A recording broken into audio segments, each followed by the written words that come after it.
안녕하세요. 옛 이야기입니다. 오늘도 와주셔서 감사합니다. 구독과 좋아요는 채널 운영에 큰 힘이 됩니다. 꼭 부탁드리며 오늘의 사연 바로 시작하겠습니다. 안녕하세요. 저는 딸 하나, 아들 하나를 둔 40대 끝자락의 아저씨입니다. 늦게 결혼해 자식을 낳다 보니 아이들은 아직 학교도 들어가지 않았어요. 친구들은 벌써 자식들을 중고등학교에 보내며 각자의 시간을 가지는데 제 아내와 저는 매일이 육아 전쟁이네요. 체력적으로 지치는 날도 많지만 그래도 주변 친구들 얘기를 들어보니 이때가 가장 아이들 부모를 필요로 하는 때라서 그 순간을 놓치지 않으려 많은 시간을 아이들과 함께 보내고 있습니다. 하지만 친구 중엔 자식 다 키워놓고 나니 섭섭함을 느끼는 친구도 있어요. 아무리 애지중지 키워놓으면 뭐하냐? 중학교 들어가더니 자기 방에 틀어박혀선 말도 못 걸게 해. 자식 키워놔도 전부 소용없어. 늙으면 내 옆에 마누라가 최고지. 아이가 어릴 때부터 매일 옆구리에 끼고 다니더니 중학교에 들어가면서 소원해진 것이 못내 서운한지 저렇게 말하더군요. 아직 제가 겪은 일은 아니지만 그 마음이 어떤 건지 짐작이 됐습니다. 어쩌면 그래서 더욱더 함께 할 수 있는 시간들을 소중하게 여기고 허투루 보내지 않으려고 애를 쓸 수 있는 것 같아요.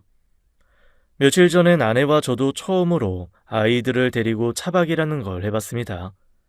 아내가 얼마 전부터 한참 인터넷을 뒤져 찾은 곳이었는데 가평에 있는 캠핑 명소라더니 정말 그 명성이 하나도 아깝지 않을 만큼 좋은 곳이었어요.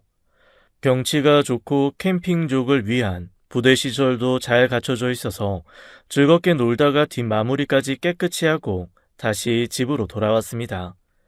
아이들도 집에만 있을 땐 천둥 벌거숭이가 따로 없어서 어지를 줄만 알지 치우는 건 아무리 잔소리를 해도 안 하더니 밖에 나가선 곧잘 따라주더군요.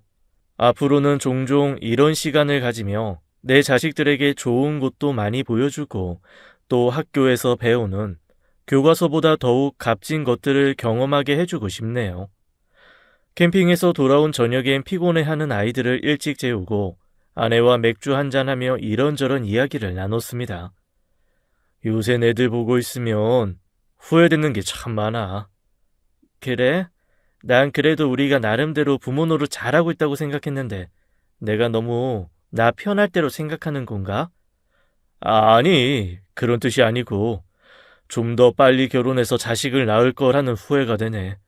애들 중고등학교에 대학까지 가면 내 나이가 60이 넘는데 아직은 자식들이 바라는 거 해주며 버틸 재간이 있지만 그때가 되면 늙어서 해줄 수 있는 게 없을까 봐 그게 걱정이야. 당신 참 걱정도 사서 하는 스타일이다. 대학까지 키워놓으면 자기 앞길은 자기가 찾아가야지. 당신 걱정대로라면 우린 죽을 때까지 애들 뒷바라지나 하는 거야. 대학 가면 끝인가? 취업 준비해, 결혼해. 또 지 자식들 낳아서 우리한테 떠맡기려고 들어봐. 애시당초 애들 성인 되면 보살피는 건 손 떼야 해. 아무튼 괜한 걱정하지 말고 얼른 맥주 마저 마시고 주무셔. 아내가 제가 하는 쓸데없는 걱정에 마음까지 따뜻해지는 웃음을 보여주며 덧붙였습니다. 결국 순리대로 살아가는 거야. 지금 애달복달 해봤자 그게 무슨 소용이겠어. 차라리 오늘 하루를 감사하면서 즐겁게 살아가는 게 더 낫지 않아?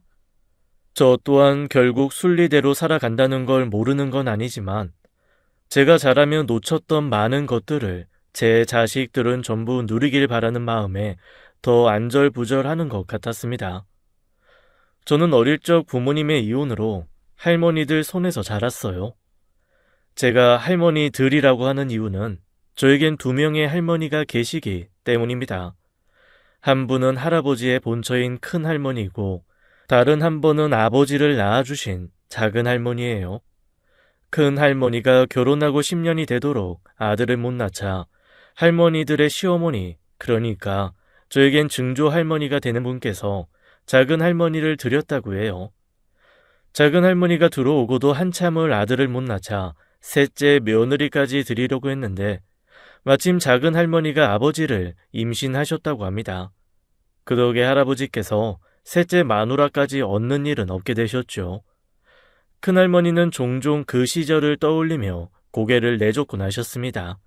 세상에, 저 어린 여자를 네 할아버지 마누라 삼으라고 시어머니가 데려왔는데 하도 어이가 없어서 남는 방도 없는데 어디서 재울 거냐 물었지.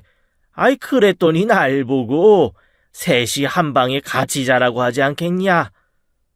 그렇게 큰할머니는 할아버지를 중간에 두고 작은 할머니와 한 방을 쓰셨다고 해요. 그 바람에 큰할머니는 밤만 되면 동네 한 바퀴를 천천히 돌다 늦은 시간이 되어서야 잠을 자러 방에 들어가곤 하셨답니다. 아무리 옛날이라 아들이 최고인 줄 알던 시절이지만 말만 들어도 소름이 끼칠 지경이었어요. 저였다면 시어머니고 남편이고 절대 용서하지 못하고 살 것 같은데 어떻게 큰할머니와 작은 할머니는 견디고 살 수 있었을까요? 두 할머니가 모든 것을 받아들인 반면 하늘은 금수만도 못한 짓을 용서하지 못했나 봅니다.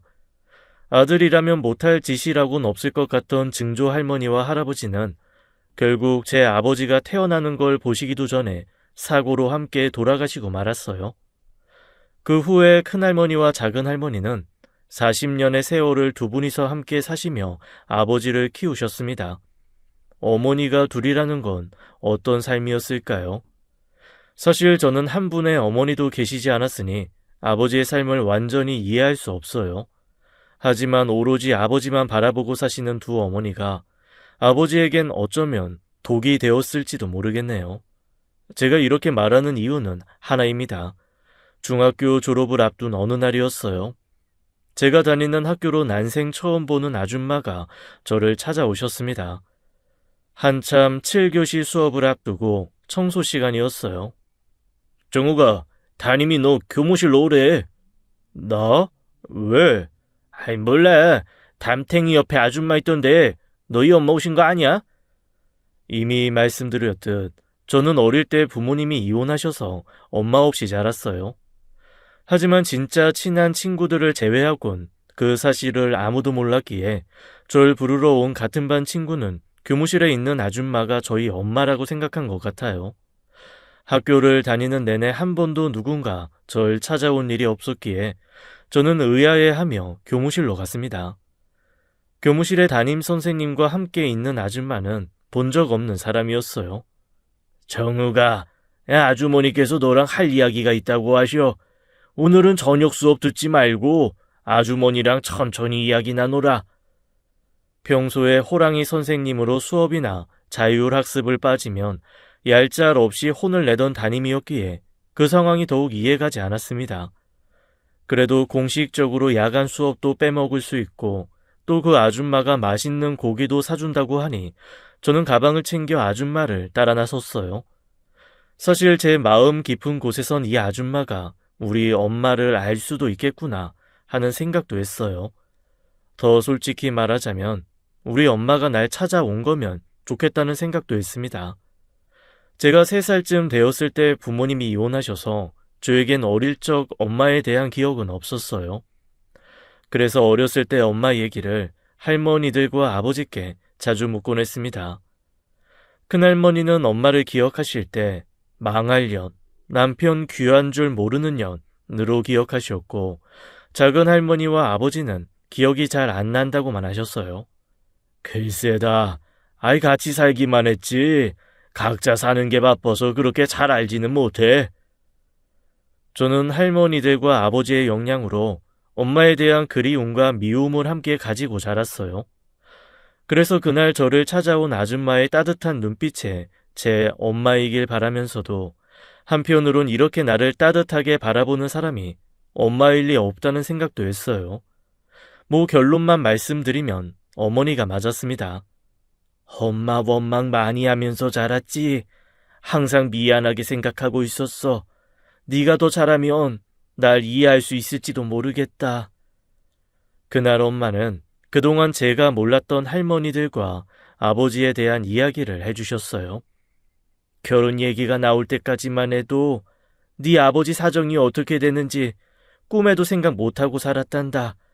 유복자로 자랐다는 건 알고 있었지만 아무리 그래도 2명의 엄마가 있을 거라곤 상상하기 힘들잖니. 네 아버지도 그게 걸림돌이라고 생각했는지 네 할머니들에 대해선 입을 딱 닫고 있다가 상견례 날 잡아놓고 얘기하더라. 그래도 그땐 네 아버지에 대한 감정이 컸으니 엄마도 그 결혼을 밀어붙였지. 근데 또 그렇게 상견례하고 날짜까지 잡고 나니 이번엔 시골에 가서 2분을 모시고 살자는 게 아니겠어. 시어머니 1명도 건사하기 힘들지 싶어서 싶다고 했더니 그럼 헤어지자고 하더라. 알겠다고 하고 돌아섰는데 어찌나 눈물이 나는지. 놓친 애들이 살면 얼마나 산다고 그냥 눈 딱 감고 들어가 살까 고민하던 와중에 널 가졌다는 걸 알게 됐어. 그걸 핑계로 어찌어찌 결혼하고 시댁에 들어가서 살게 된 거야. 거기서부터가 내 실수였지 싶다. 엄마의 말씀은 그랬어요. 아버지와는 사는 동안 큰 문제가 없으셨대요. 오히려 서로 뜻이 맞는 부분도 많고 좋은 시절도 많았다고 하셨습니다. 그럼 왜 헤어지신 거예요? 서로 원수가 된 것도 아닌데 굳이 이혼하시고 또 왜 저는 한 번도 보러 안 오셨어요? 네 큰할머니 말이다. 지금도 그 노인네 성질이 보통 넘을 것 같은데 안 그러니? 엄마는 큰할머니의 등살에 못 이겨 결국 이혼까지 하시게 됐다고 해요. 기차 화통 삶아 먹은 것처럼 목소리가 큰 사람이 툭 하면 호통을 치는데 도저히 그걸 버텨낼 재간이 없었다고 합니다. 거기다 작은 할머니와 아버지는 큰할머니의 그런 고압적인 태도를 당연한 듯 받아들이고 심지어 엄마에게도 제발 분란 일으키지 말고 얌전히 살려고 하셨대요.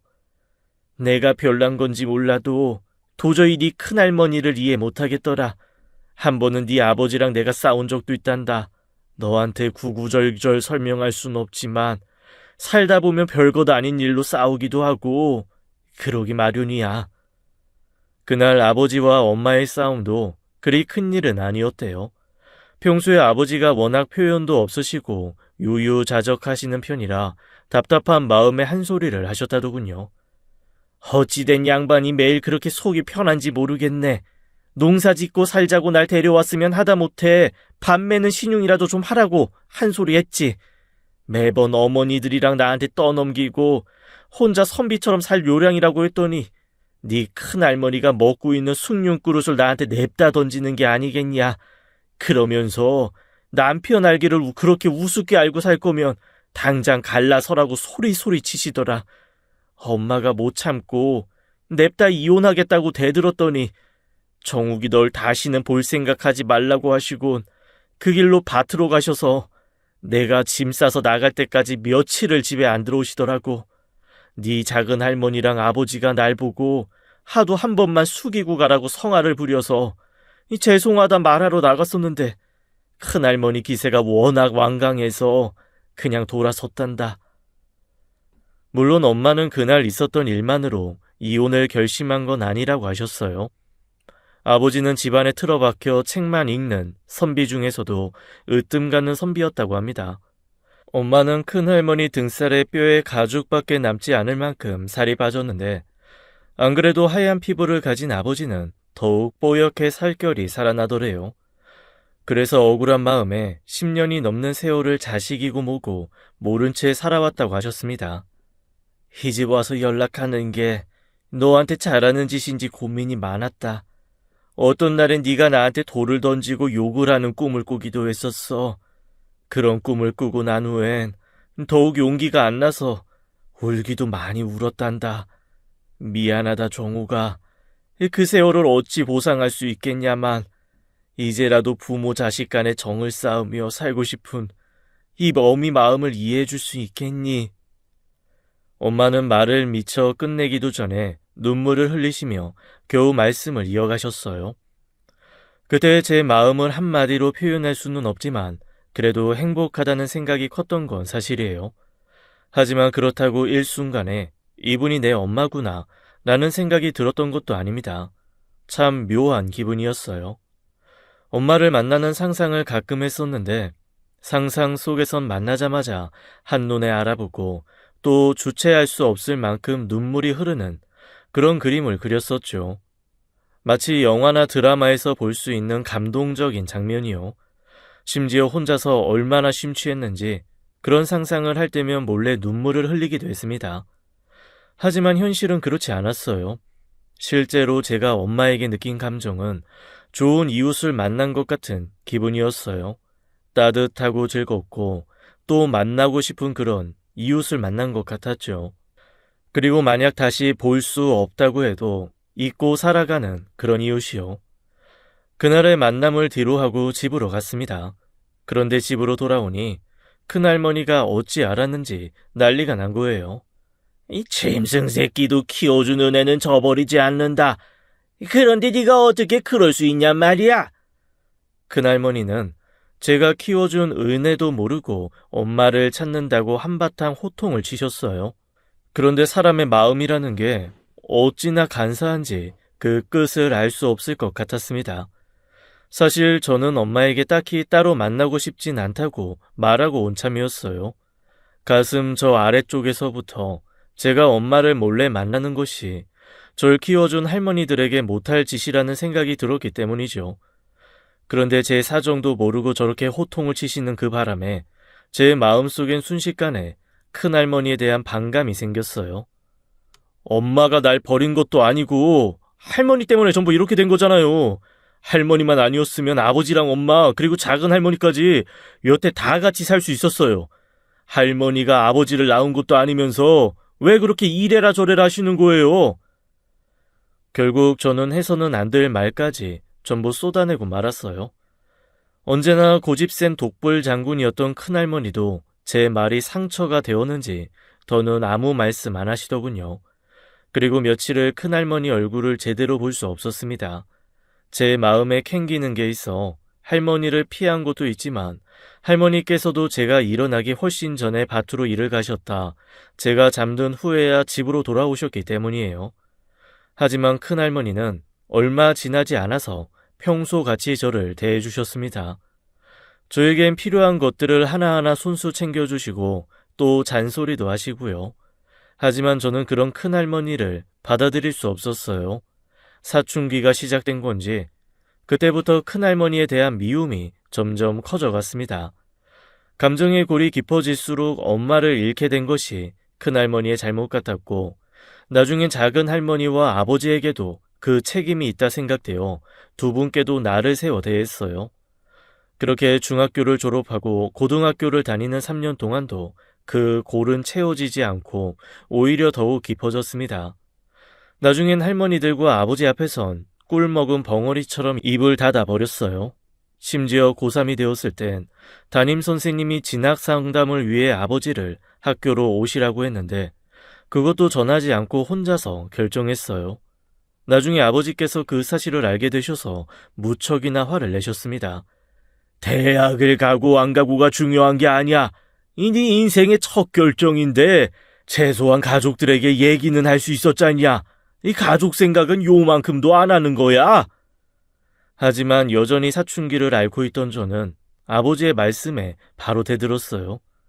아버지랑 엄마랑 헤어질 때 제 생각은 조금이라도 해보셨어요? 제가 어떻게 될지는 생각도 안 하고 그저 할머니가 이혼하라니까 시키는 대로 하신 거잖아요. 제가 대학을 가든 안 가든 그게 아버지랑 무슨 상관이에요? 그게 아버지 인생을 바꾸는 거 아니잖아요. 제 말에 아버지는 난생 처음 제 뺨을 후려치셨어요. 한 번도 겪지 못한 일이라 크게 당황했지만 잠시 후 제 기세는 꺾이기는커녕 오히려 독이 올라 아버지와 다시는 안 볼 사람처럼 크게 싸우게 되었습니다. 기생 큰할머니와 남들이 뭐라 해도 항상 웃기만 하시던 작은 할머니가 눈물을 흘리며 우리 부자를 말릴 정도였어요. 이게 도대체 뭐 하는 짓이냐? 가족이라고 몇 명이나 된다고 이렇게 싸우는지 모르겠구나. 애비는 이제 그만해라. 정욱이도 생각이 있어서 한 행동일 게야. 이만하면 충분해. 정욱이 너도 얼른 아버지한테 죄송하다고 해라. 할머니가 뭔데 나한테 이래라 저래라 하는 거예요. 이놈의 집구석. 학교 졸업하면 바로 나갈 거니까 다들 저는 없는 사람이라고 생각하고 사세요. 제 속에 담겨있던 화가 그리 많았는지 저도 그날 처음 알게 됐어요. 그 일이 고3 여름쯤 있었던 일인데 그 이후 가을이 지나고 겨울이 올 때까지 저는 가족들과 대면 지내게 되었습니다.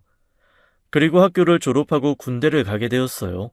군 생활은 남자들이라면 대부분 공감하시겠지만 딱히 돌아가고 싶은 기억은 아니에요.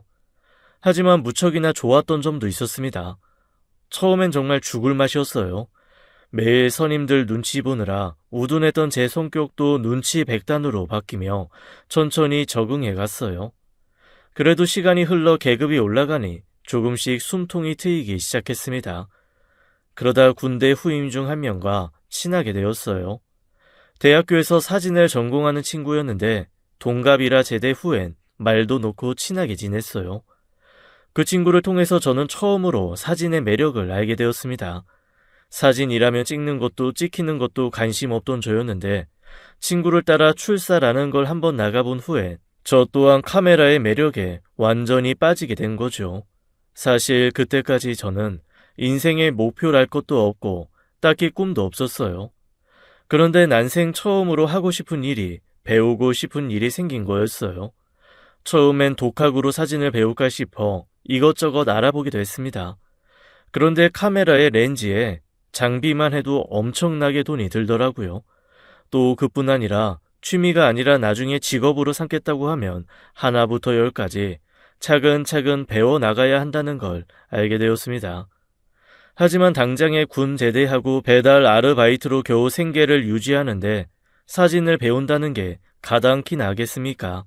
방법이 없을까 고민해봤지만 아버지의 도움을 받는 것 말고는 다른 수가 없었습니다. 하지만 고등학교 때 그 일이 있고 쭉 대면한 상태에서 바로 군대를 가고 또 제대 후엔 독립을 하는 바람에 가족들과 사이가 좀처럼 회복되지 않은 상태였어요. 그런 게 아니라도 군대까지 다녀온 처지에 집에 손을 벌린다는 게 내키지 않더군요. 이런저런 고민을 하다가 꿈을 접어야겠다 마음먹었을 때 저는 친구의 도움으로 작은 사진관에서 일을 할 수 있게 되었습니다. 사진관이라고 해도 하는 일은 전혀 관련 없는 게 대부분일 거야. 동네 작은 사진관이라 네가 기대하는 그런 일은 아닐 것 같긴 한데 그래도 일과 끝나면 사장님한테 조금씩 배울 수 있어. 어때? 생각 있어? 친구의 말에 저는 두말 않고 좋다고 했어요. 그렇게 시작한 일은 친구의 말 맞다나 사진과 전혀 관련 없는 잡무였습니다. 그나마 일과 시간이 끝난 후에 사장님이 1시간 정도 렌즈 사용하는 방법이며 기술적인 것들을 알려줘 사진에 대한 제 목마름을 조금이라도 채울 수 있었어요. 그렇게 한 해, 두 해 시간은 흘러갔습니다. 하지만 제 일은 여전히 제자리였고 사진에 대한 갈증은 더욱 커진 상태였어요. 결국 저는 더 늦기 전에 그동안 모아둔 돈으로 대학 입시를 준비하기로 마음먹었습니다. 사실 제가 모아둔 돈만으로는 학교를 간다는 건 불가능했어요. 그런데 제가 몇 년째 사진관에서 일하는 모습을 지켜보신 아버지께서 먼저 도움의 손길을 내미셨습니다. 정욱이 네가 사진의 뜻이 있다니 차라리 학교를 가서 전문적으로 배워보는 건 어떨까 싶구나. 더 늦기 전에 제대로 시작해봐라. 속으로 쾌재를 불렀지만 사나이 자존심에 선뜻 좋다는 말이 안 나왔어요. 아버지는 그런 제 속마음도 모두 읽으셨는지 이렇게 말씀하셨습니다. 네가 네 힘으로 해내고 싶어 한다는 거 알고 있다. 하지만 도움 받을 줄 아는 것도 일종의 능력이야. 그리고는 제가 대답을 하지 않자 아버지는 전화를 끊으셨어요. 그리고 며칠을 연락이 없으셨습니다. 그때 제 속이 어찌나 바짝바짝 타던지요. 그냥 눈 꼭 감고 감사하다고 받았어야 했는데 그놈의 자존심이 뭔지 후회가 물밀듯이 밀려왔습니다. 그러던 중에 아버지께서 다시 한번 연락을 하셨어요. 네 뜻이 어떤지 분명히 알겠구나.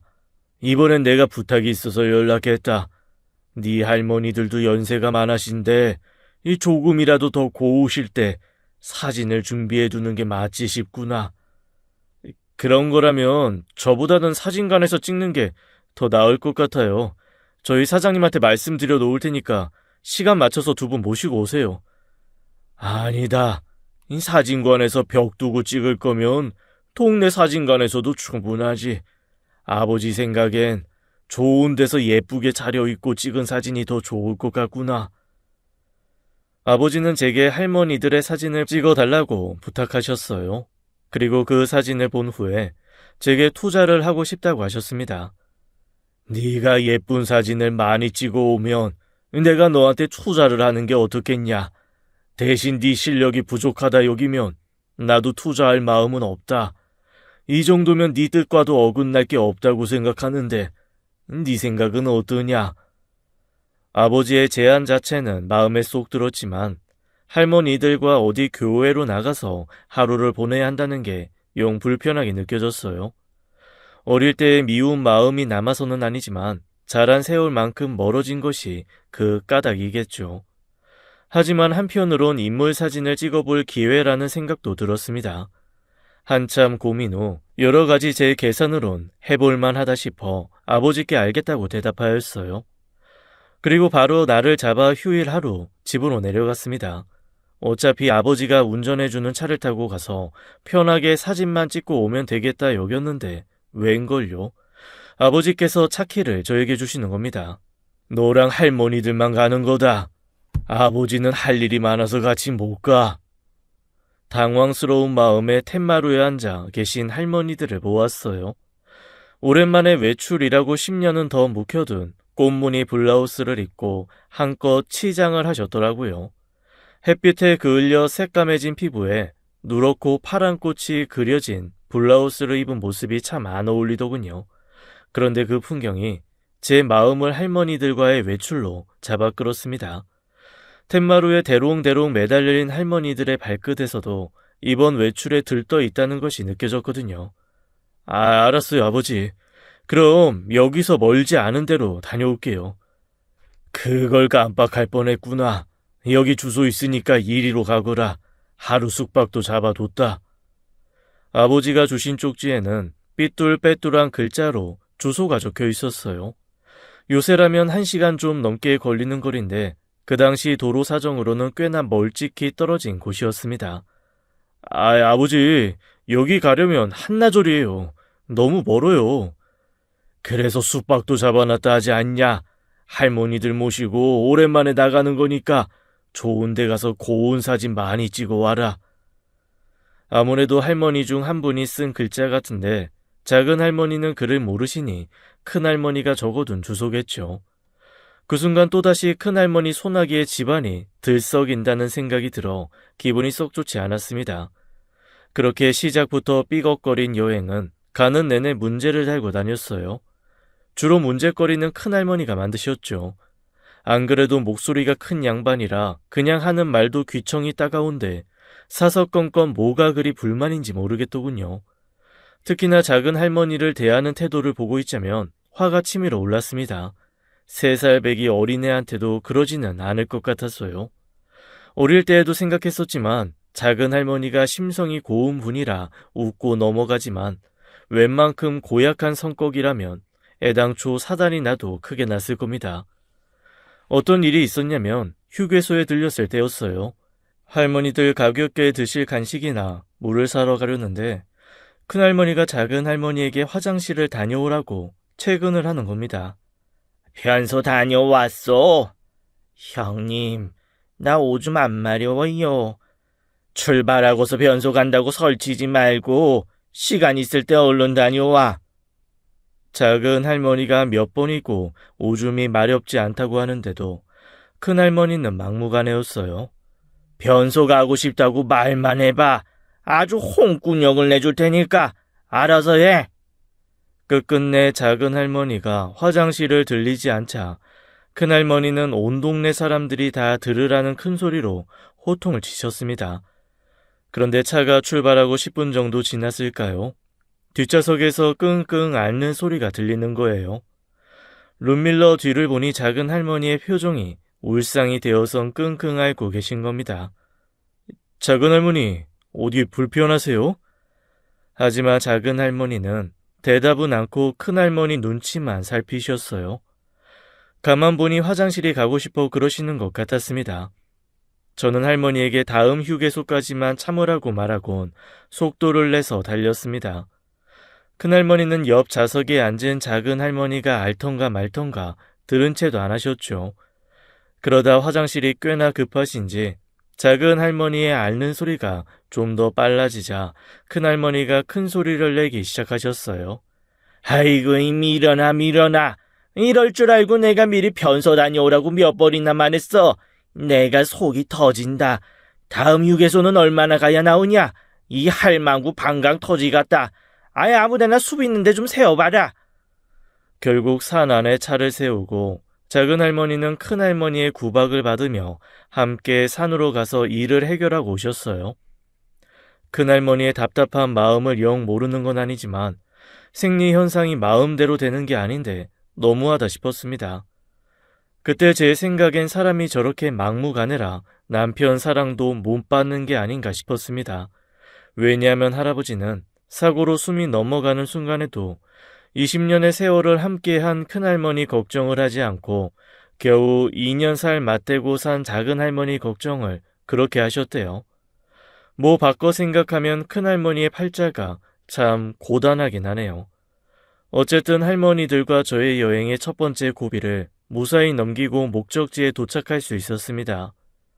우리가 간 동네는 산이 둘러싼 작은 폭포와 계곡이 있는 곳이었어요.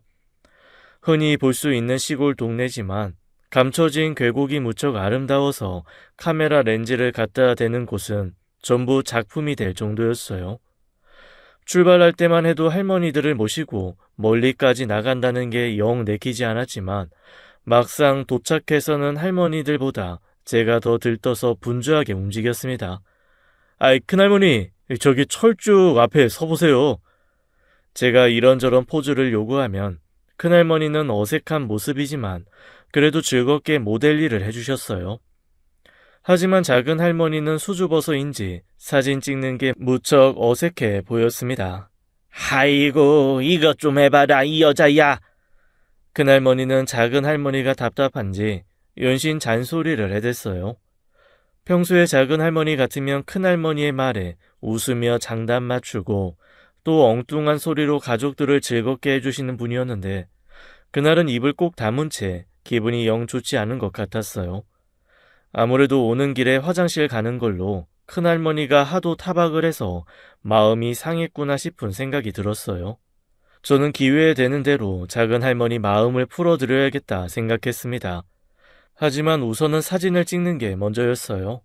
표면상으로는 아버지와 약속을 했다는 그럴싸한 핑계가 있었지만 실제로는 그렇게 멋진 풍경을 마음껏 찍을 기회가 많지 않았기에 신이 난 거였죠.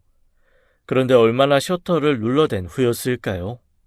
정우가, 네 작은 할머니 어디 갔냐? 이 할망구가 도대체 어디 간 거야? 한참을 저와 죽이 척척 맞아 사진 찍기 바빴던 큰할머니께서 작은 할머니가 사라졌다는 걸 먼저 눈치채셨어요. 저 뒤쪽으로 소변 보러 가신 거 아니에요? 네 작은 할머니가 나 없이 어디 5발짝이나 옮길 수 있는 양발인 줄 아냐? 그제야 저는 사진기를 내려놓고 작은 할머니를 찾기 시작했어요. 하지만 근방을 전부 다 돌아도 작은 할머니는 보이지 않았습니다. 사단이 나도 제대로 났다는 생각에 정신이 아찔해지더군요. 그러면서 또 얼마나 못난 생각이 드는지요. 할머니가 괜한 일로 트집이나 잡고 타박하시니까 작은 할머니가 숨으신 거 아니에요? 사실 연세 많으신 할머니들을 모시고 간 여행에서 제가 정신을 똑바로 차렸어야 했는데 그 책임이 무거웠기 때문인지 저는 어느새 큰할머니 탓하고 있었어요. 하지만 큰할머니에겐 누가 더 잘못했고 아니고가 중요한 게 아니었습니다. 이놈아, 우선 작은 할머니 먼저 찾은 후에 내 탓을 해도 하거라. 네 할머니 혼자 내두면 뭣도 모르고 산꼭대기까지 기어 올라가서 다시는 못 찾을지도 모른다. 큰할머니의 말씀이 100번 1000번 옳지요. 저는 탓하기를 그만두고 그 정신을 작은 할머니를 찾는 데다 쏟아부었습니다. 하지만 근방에선 작은 할머니를 찾을 수 없었어요. 아무래도 산까지 올라갔나 보구나. 혼자서 올라갔다 산짐승이라도 만나면 어쩌려고 그러는지 도통 생각이라는 걸 안 하고 사니 한시도 마음을 놓을 수가 없구먼 그리여. 큰할머니가 펴지지도 않는 허리를 하고 산길을 천천히 발걸음을 옮기셨어요. 저는 큰할머니가 앞장서서 산으로 올라가시는 걸 말렸습니다. 할머니, 산에는 저 혼자 다녀올 테니 할머니 저기 앉아 계세요. 네가 이 산을 어찌 알고 혼자 간단 말이야? 할머니도 모르시긴 마찬가지잖아요. 거기다 할머니는 저보다 걸음도 훨씬 느린데 진짜 삼짐승이라도 마주치면 어쩌려고요. 내가 나이가 먹었어도 한 번 간 길은 절대 잊는 법이 없다. 이 잔말 말고 얼른 올라가자. 큰할머니가 한번 고집을 부리기 시작하면 동네 앞 큰 바위가 멀찍이 돌아서 딴 데로 옮겨간다고 동네 어른들이 우스갯소리로 말씀하시곤 했었는데 그 고집이 나오기 시작했네요. 결국 저는 90에 가까운 큰할머니와 함께 산으로 올라갔습니다. 넓게 펼쳐진 산이긴 해도 그리 높은 산은 아니어서 그나마 큰 무리가 따를 것 같진 않았어요. 거기다 다행히 사람들이 오르내리며 풀 사이로 길도 나 있더군요. 나무 틈 사이로 해도 비치고 선선한 바람도 불어오는 게 스치고 지나가면 평생 모르고 살 동네였지만 머물러 보니 이곳저곳 참 아름다운 동네라는 생각이 들었습니다. 그런 생각으로 한참 길을 따라 올라가는데 나무 틈 사이로 무슨 소리가 들렸어요. 처음엔 산짐승 소린가 했는데 가만 들어보니 사람의 곡소리 같았습니다. 환한 대낮인데도 산속에서 들리는 울음소리가 오싹한 기분이 들더군요. 거기 근데 어멈이여 행숙이냐? 하지만 겁을 집어먹은 저와는 달리 큰할머니는 소리가 나는 쪽으로 들어가셨어요. 여기가 세월이 지나니까 어디가 어딘지 헷갈리네 그리요. 아무래도 큰할머니 얘기를 봐서는 언젠가 한 번은 큰할머니가 와봤던 곳이구나 했어요. 할머니를 따라 나무 사이를 비집고 들어가니 무덤가가 나왔습니다. 그리고 그곳엔 온통 눈물 범벅을 한 작은 할머니가 계셨어요. 연 생각 없이 사는구나 했는데 그래도 행숙이 네 어머니랑 아버 무덤은 기억하고 있나 보구나. 나는 세월이 지나서 그런가 어딘가 어딘지 못 찾겠었는데 행숙이 네가 나보다 나은 것도 있구나. 형님. 작은 할머니는 큰할머니를 보시곤 아예 아이처럼 목 놓아 우셨어요. 평소 같았으면 작은 할머니를 달달 볶았을 큰할머니가 아무 말 없이 멀찍이 떨어진 곳에 자리를 잡고 앉으셨습니다. 그리곤 작은 할머니의 곡소리에 고개를 돌려 먼 하늘을 바라보시더군요. 나무숲 사이에 덩그러니 있는 두 개의 무덤과 두 할머니의 모습. 저는 이유도 모른 채 세상 서글픈 감정에 느꼈어요. 그리고 저도 모르게 카메라를 들어 올려 셔터를 눌렀답니다. 그날 밤 아버지가 잡아둔 민박에서 저녁을 먹으며 막걸리 한 사발을 했어요. 그때 제 나이가 20대 초반이었으니 한참 술 먹고 돌아다닐 텐데 할머니들과 술을 마시는 건 처음이었네요. 두 분 다 얼큰하게 취하셔서는 노래도 한 곡 뽑으셨습니다. 거기다 두어 잔 더 술이 들어가니 할머니가 절 붙잡고 평소 같았으면 하지 않으셨을 이런저런 이야기들을 술주정인 듯 옛날 이야기인 듯 하셨습니다. 네 작은 할머니 행숙이 이제도 팔자가 참 곧지 못했다. 어린 나이에 시집와서 친정이라고 이 부모 형제 다 돌아가실 때까지 발길 한번 못했지 않았냐. 돌아가시고 나서도 한참이나 지나서야 한번 왔었지. 그래, 벌써 10년도 더 전에 어찌어찌 내가 주소를 알아와서 둘이서 짐 들고 버스 타고 그렇게 한번 찾아왔었단다. 친정부모 살아계실 적엔 옛날이라 멀어서 못 오기도 했지만 행숙이 저게 사는 데 있어서 요령이 부족하다고 이 친정에서도 원래 모질이라 부르면서 갖다 팔다시피 네 할아버지한테 시집 보낸 거 아니냐. 네 할아버지 사고가 나서 피가 철철 흐르는데도 이 딴 걱정이 아니라 네 작은 할머니 나한테 쫓겨나면 천지 갈 곳 없다고 그걸 그렇게 걱정하시더라. 나도 억센 걸로 치면 첫째 가는 사람이지 않냐. 이 별 걱정 다 안다고 한바탕 소리를 치지 않았겠냐. 그러고 석 달 뒤에 네 아버지가 태어났는데 이 참 마음이 그렇더구나.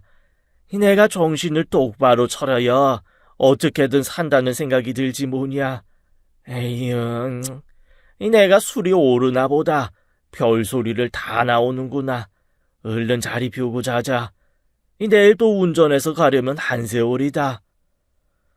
할머니들과의 제 여행은 그렇게 끝이 났어요. 다음 날 돌아오는 길은 탈 없이 집까지 갈 수 있었습니다. 한 주가 지나 저는 인화한 사진들을 가지고 집으로 갔어요.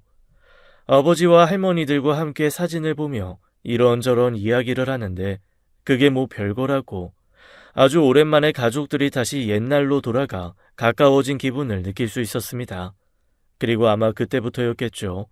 아주 오랜 세월 제 속에 똘똘 뭉쳐있던 갈 곳 없던 미움들이 사라지기 시작한 때는요. 그 후로 저는 아버지의 도움으로 대학에 가서 사진 공부도 하고 지금은 어엿하게 자리를 잡고 결혼도 했답니다. 지금은 세월이 흘러 두 할머니 모두 제 곁에 계시지 않아요. 이제는 하늘에서 아버지와 제가 사는 모습을 지켜보고 계실 듯합니다. 어렸을 때는 온전치 못한 가족의 모습에 원망도 많았는데 돌이켜보면 할머니들의 사랑이 느껴지는 추억들이 많아요. 어린 나이에 원망거리를 찾느라 가족의 소중함을 모르고 보낸 지난 세월이 너무 아쉽네요. 그래서일까요? 저는 제 자식들이 하나라도 더 많은 걸 보고 느끼며 가족의 소중함을 오롯이 느끼길 바라고 있답니다. 하지만 받은 사람은 그걸 모르겠죠. 제가 그랬으니까요. 지금도 어찌 사는 게 옳은 건지 모르겠습니다. 말 나온 김에 다음 주말에는 할머니들과 함께 갔던 그곳으로 가족과 함께 가봐야겠어요. 이번에는 시골서 혼자 글도 쓰고 밭도 가꾸며 살아가는 아버지도 함께 모시고 다같이 가족 여행을 떠나야겠어요. 지금까지 애니악이었습니다. 끝까지 함께 해주신 여러분 감사드리며 저희는 다음 사연으로 돌아올게요. 감사합니다.